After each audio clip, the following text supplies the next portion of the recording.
치료 방법에 대한 이야기로 넘어가 보도록 하겠습니다. 그럼 트라우마 발생했을 때 치료 어떻게 하는가? 트라우마 치료의 그냥 보편적인 프로토콜을 말씀을 드리면은 1단계는 안정화 단계이고요. 2단계는 자극에 대한 어떤 노출을 통제된 방식으로 조금씩 하는 것입니다. 그리고 세 번째는 일반화 단계인데요. 여기서 중요한 포인트, 제가 첫 번째 영상에서 말씀드렸던 것처럼 강아지가 이 자극에 대해서 통제된 노출을 통해 두려워했던 자극이 완전히 괜찮아지기 전까지는 미용을 중단을 하시는 거를 제가 첫 번째 영상에서 설명을 드렸습니다. 안 보신 분들 꼭 보고 오셨으면 좋겠어요. 이게 왜 제가 그 미용을 하지 마라 라고 했는지를 이제 여기서 하고 이해가 되실 건데요. 먼저 1단계 안정화 단계는요, 말 그대로 이 강아지가요, 정말로 안전하다라고 느끼는 것입니다. 아, 여기 미용실에 와봤는데 미용을 안 하는구나, 안전하구나, 이걸 느껴야 되는 거예요. 자, 이게 왜 그러냐면요, 이 뇌가요, 우리가 이미 내가 위협적인 상황이다 라고 이제 판단을 해버리게 되면은 내가 노력한다고 되는 것이 아니고요, 내 자율신경계 자체가 여기에서 생존하기 위한 시스템만 계속 가동을 하게 되어 있어요. 그러면 여러분, 불난 집에서 수학문제집 풀 수 있는 사람이 누가 있겠습니까? 그런 것처럼 동물의 뇌가 이미 이 상황이 위협적이야, 도망쳐야 돼, 또는 싸워야 돼, 이 결정을 할 거야 말 거야, 이거에만 포커스를 맞추고 있기 때문에 어떤 교육을 받는다는 것은 불가능합니다. 내 몸의 신경계가 이미 살아남는 것 이외에는 관심이 없기 때문에 학습, 면역, 소화, 이렇게 생존과 관련하지 않는 모든 시스템은 전원을 차단을 해버리기 때문이에요. 그렇기 때문에 우리가 무언가를 가르치고 이 학습자가 학습을 원활하게 하려면 이 강아지가 안정감을 느끼고 나 안전하구나 라는 것을 느껴야 학습을 원활하게 할 수가 있겠죠. 자, 그렇다면 미용을 무서워하는 강아지예요. 이 강아지한테 뭔가를 가르쳐주고 싶어요.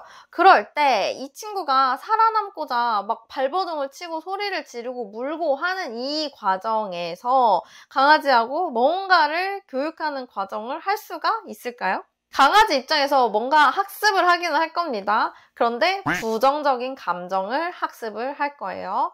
그러니까 우리가 정말로 만들어주고 싶은 편안함이라든지 바람직한 행동, 강아지 스스로 미용을 하는 동안 매트에 엎드려서 기다린다거나 하는 이러한 학습 활동을 할 수 있는 상태는 아니다라는 것이죠. 그러니까 이런 친구들은요, 미용실에 주기적으로 방문은 하는데 미용을 하는 것이 아니라 강아지가 안정감을 느낄 수 있는 다른 활동들을 해야 됩니다. 여기에서 문제가 아마 발생을 할 거예요. 우리 개는 아무것도 안 먹는데요. 제가 뭔가 트레이닝 영상 올리거나 미용과 관련해서 정적 강화 방식으로 트레이닝 이렇게 해보세요, 이런 영상을 올리면은 우리 강아지는 미용실 가면 아무것도 안 먹어요. 또 미용사 선생님들도 그러세요. 아무것도 안 먹는 애들은 도대체 어떻게 해야 되나요? 이러시는 분들도 있고, 또 이제 서열이나 강압적인 기반의 훈련을 선택을 하시는 분들의 이유도 이제 들어보면은, 아니 강아지가 뭘 먹어야 칭찬을 해주든지 만든지 할 텐데 먹지도 않는 애를 갖다가 어떻게 정적 강화 방식으로 트레이닝을 하라는 거냐, 이렇게 또 말씀을 하시는 경우도 있거든요. 자, 근데 여러분, 먹이를 먹지 못한다, 이것 자체가 강아지가 지금 두려움과 불안이 극한의 상태다라고 해석을 하시면 됩니다. 이미 그 동물의 뇌가 여기 진짜 위험해 라고 판단을 해버린 상태에서는 강아지가 섭식 활동을 할 수가 없습니다. 그렇기 때문에 강아지가 먹이를 먹지 않는다라고 한다면 더더욱 이 안정화 단계에서 강아지가 안정감을 느낄 수 있게 도와주어야겠죠.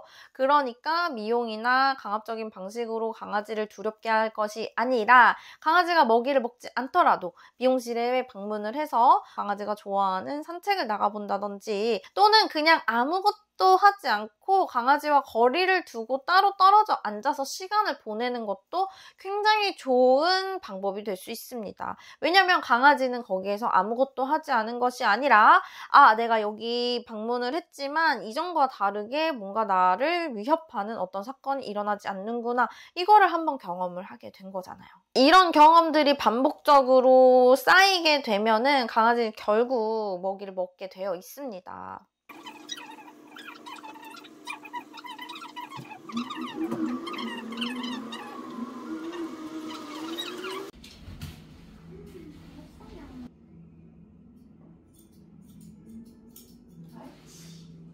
진짜 잘해.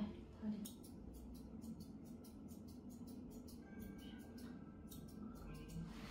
강아지가 이제 먹이를 먹고 트레이너와 상호작용이 원활하게 이제 조금 가능해진 수준부터는요, 이제 2단계로 넘어가게 됩니다. 자극을 확 주는 것이 아니라요, 아주 조금씩 통제된 자극을 주면서 이 자극과 관련한 긍정적인 감정을 형성을 해주는 것이 바로 이 2단계 자극에 대한 노출 통제와 탈감작 단계에 들어갑니다. 2단계에서의 포인트도 마찬가지입니다. 강아지가 두렵거나 깜짝 놀라지 않는 수준으로 자극이 주어져야만 해요. 대부분 여기에서 굉장히 실수들을 많이 하시게 되는데, 강아지가 이미 싫다고 막 얼굴도 돌리고 코도 낼름낼름 핥고 다리도 들고 이런 상황인데도 옳지 하면서 비틀하시고 나중에 이제 먹이 하나 이렇게 주시고 이런 방식으로 이제 교육을 하시는 모습들을 제가 정말 많이 봤어요. 그런데 문제는 이런 방식에서 이미 강아지가 높은 수준의 스트레스를 받고 있잖아요. 그러니까 안전하다고 느끼는 것이 아니라 두렵다, 불안하다, 회피하고 싶다 이런 감정을 느끼는 상태이기 때문에 이것은 치료가 되는 과정이라기보다는 강아지한테 오히려 한 번 더 트라우마타이즈 되는 경험을 시키는 것 밖에는 좀 안 되는 그런 과정입니다. 그래서 이 과정에서는 이제 앞으로 트레이닝 영상을 좀 보시면은 좀 이해가 되실 건데, 얼마든지 도망칠 수 있는 장소에서 트레이닝을 실행을 하면서 강아지의 반응에 따라서 내가 이 자극을 더 주고 빼주고 이거를 여러분들이 직접 조절을 잘 하실 수가 있어야 됩니다. 그리고 이제 먹이를 주는 방식도 마찬가지로 먹이를 그냥 쓰는 게 절대로 아니거든요. 먹이를 주는 것에 대해서도 제가 다음번 학습 이론을 다루면서 왜 먹이를 쓰는지, 언제 먹이를 줘야 되는지 이런 얘기도 좀 다뤄보도록 하겠습니다. 어쨌든 2단계에서의 포인트는 강아지가 이제 트레이닝을 시작을 할 건데 이 자극의 강도가 개의 임계치를 넘어서지 않는 수준부터 천천히 서서히 점진적으로 진행을 해야 한다. 이것이 포인트고요. 강아지가 이제 미용을 어느 정도 받아들이게 됐어요. 자, 이런 모습으로 미용을 받을 수 있게 되었다고 가정을 해볼게요.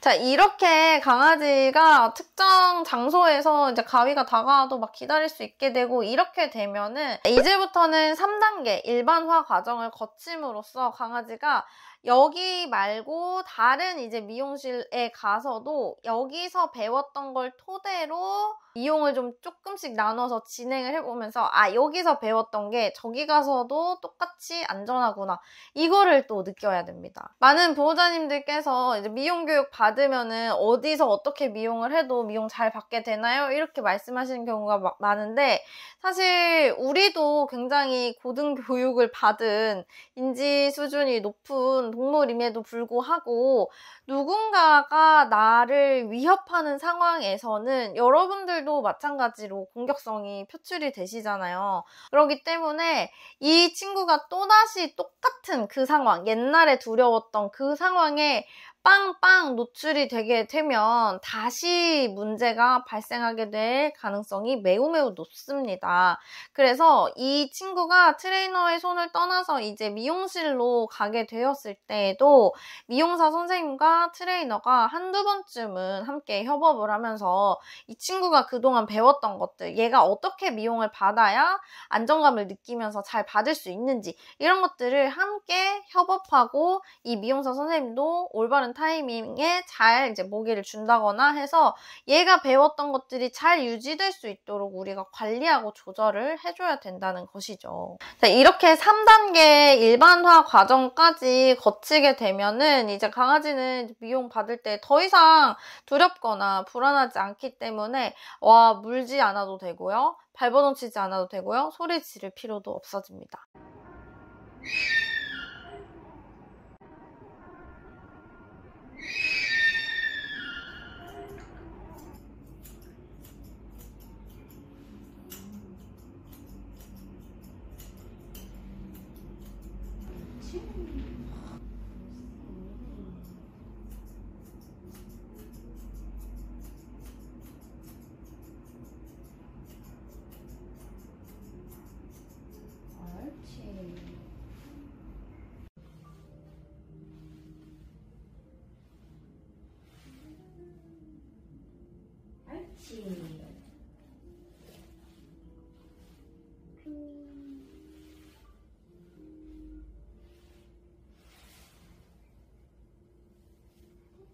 옳지.